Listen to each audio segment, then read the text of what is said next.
Kemudian Nabi sampaikan di dalam hadis, barang siapa membelah ia akan baju atau menampar muka atau menampar pipinya pada ketika kena bala, niscaya tiada menilik oleh Allah Taala kepadanya dengan tilik rahmat.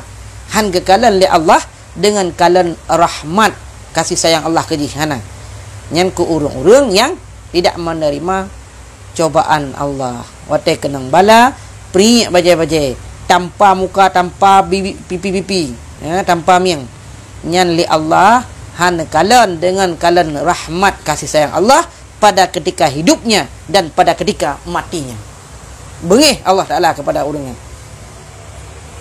Hadis, barang siapa menceri ia akan baju pri bajai atau menampar pipinya atau mengurung ia atau berbiji tabak pada ketika kematiannya, jika mati ia kemudian daripada 100 hari dengan tiada taubat daripada berbuat yang tersebut itu, niscaya adalah ia durhaka akan Allah Ta'ala dan durhaka ia akan Rasulnya Allah, dan tiada halal bagi perempuan yang menghurai akan rambut kepalanya, maka jika menghurai ia akan dia rambut, niscaya menyurat oleh Allah Ta'ala baginya dengan satu rambutnya itu kebinasaan atasnya pada hari kiamat. Hana halia urinang yang pekerbang puduh-puduh ikan mahram je.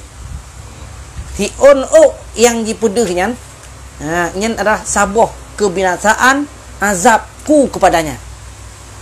Diperanzib oleh Allah pada hari kiamat, dan adalah perempuan itu orang yang durhaka ia akan Allah Ta'ala, melaknat akan ia oleh Allah Ta'ala dan segala malaikat dan para nabi sekalian mereka itu. Si yang digerbang kan mahram je, ya, maka je cukup penting jaga anak dara katanya, perumah katanya, hidup baktrah rumah katanya perhai.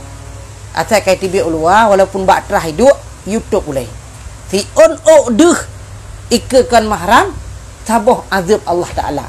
Padup yang nadah gop lain yang hana tatam ni katanya, maka tamu timang perumah ngelakuannya sama modausa kali juga pada yang di pegah babak perumah dan anak dara katanya ne bek puduh bak uragam yang ken mahram walaupun taduk bak trah dor ataupun mujame ngon katanya ya agam jak rumah katanya perumah katanya itu ulai menan-menan yang sama aja tu ulai pemuslihat tu